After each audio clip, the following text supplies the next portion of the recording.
The campfire crackled, casting eerie shadows on the towering trees that surrounded our small clearing. My friends and I had embarked on a weekend camping trip deep into the heart of Hollow Woods, a place known for its untamed wilderness and the chilling stories that clung to its name. We'd come for adventure, but what we found was something far more sinister. As the night wore on, we huddled around the fire, sharing tales of the supernatural, fanning the flames of our imagination. We laughed at the legends that were said to haunt these woods, ghostly apparitions, cursed relics, and restless spirits seeking revenge. Little did we know that the night would unfold a story of its own, one that would haunt us long after the embers of the fire had dimmed. The eerie silence of the forest was broken by the faint rustling of leaves and the distant call of an owl. A chill ran down my spine, but I dismissed it as the usual spookiness of the woods at night. I couldn't have been more wrong. As we settled into our sleeping bags, I gazed up at the starlit sky, trying to shake off the unease that had settled in my chest. The canopy of trees above seemed to enclose us like a living, breathing entity, whispering secrets I couldn't decipher. But then I heard it, a haunting melody carried on the wind, like the mournful song of a long-forgotten lullaby. I turned to my friends, but they were fast asleep, oblivious to the eerie serenade. I tried to dismiss it as a trick of the imagination, but the melody persisted, growing louder and more haunting with each passing second. I couldn't resist the urge to investigate. I slipped out of my sleeping bag and followed the eerie music, guided by an otherworldly force.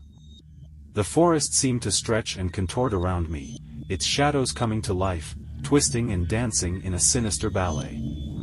The music led me deeper into Hollow Woods, and with each step, the forest grew denser, the trees looming taller and more menacing. I began to realize that I was no longer alone. Flickering apparitions, ethereal figures, danced at the edge of my vision.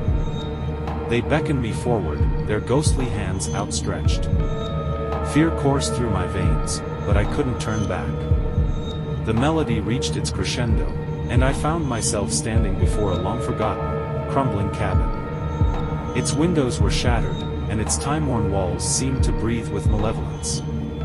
The music emanated from within, drawing me closer to the source of its haunting beauty. With trembling hands, I pushed open the cabin door, and there, bathed in a ghastly light, stood a spectral figure, her eyes empty voids, her face frozen in a rictus of eternal agony. Her bony fingers danced across the keys of a decaying piano, producing the otherworldly music that had lured me here. The figure turned her gaze upon me, her spectral eyes boring into my soul.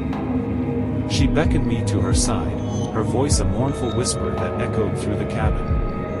I took a step closer, my heart pounding, my body paralyzed by a dread I couldn't escape. The cabin's walls closed in around me, its rotten wood creaking and groaning as if alive. The figure reached out, her cold fingers grazing my skin, and I was pulled into a world of torment and despair. The music surrounded me, the walls of the cabin weeping with sorrow, and I knew that I had become a part of the haunted tale that was etched into the very soul of Hollow Woods. As I gazed into the spectral figure's eyes, I understood the truth: the forest, the cabin, the haunting melody, they were all part of a nightmare-sh tapestry, a story that would become a part of me, binding me to Hollow Woods for all eternity. And as the first light of dawn broke over the horizon, my friends awoke to find me gone, my sleeping bag empty. They searched the forest, but I was never found. I had become a part of the chilling legends of Hollow Woods, a story that would be whispered around campfires for generations to come. Please don't like and subscribe for more videos.